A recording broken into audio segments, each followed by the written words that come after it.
As humans, we possess an overwhelming tendency to gravitate towards those who are different than us and exclude those who are not.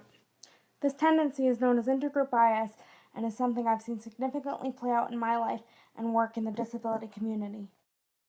An example of such bias would be that when I was 8 years old, I was unable to become a Girl Scout solely because I was disabled. By contrast, intergroup contact is interaction with those who are different from us. Intergroup contact is exemplified by the movement toward inclusion of the disabled in all areas of life. Education is a particularly good example of this, as segregated classrooms are becoming less common. In my experience, two of the main reasons people harm those different from them are fear and ignorance. In regard to disability, I think this fear and ignorance results from stereotypes of the disabled as weak, as well as lack of visibility of disabled people. In general, people also harm others as a way of advancing themselves and their own group in a competition for limited resources. As far as reducing intergroup bias, a great way to do so would be to give members of different groups a common goal, as happened in the Robbers Cave experiment when both boys had to work together to free the truck. Additionally, the jigsaw method, in which each individual's input is needed for a common task, could also effectively reduce intergroup bias.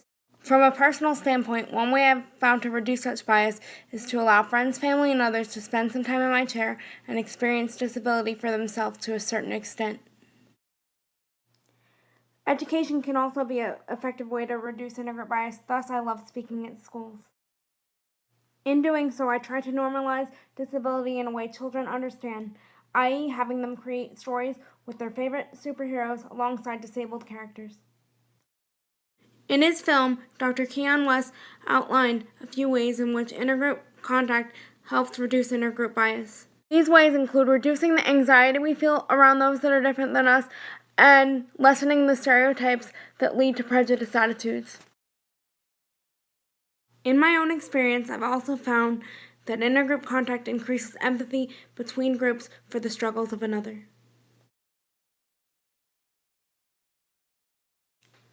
However, like most things in life, intergroup contact doesn't happen magically and without overcoming barriers. According to Dr. West, 3 barriers to intergroup contact could be expense, danger, and convenience.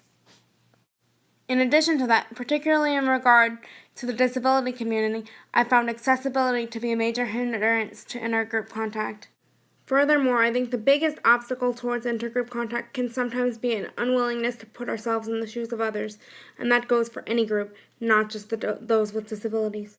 Barriers aside, intergroup contact, when done well, has the potential to move us as a society light years ahead.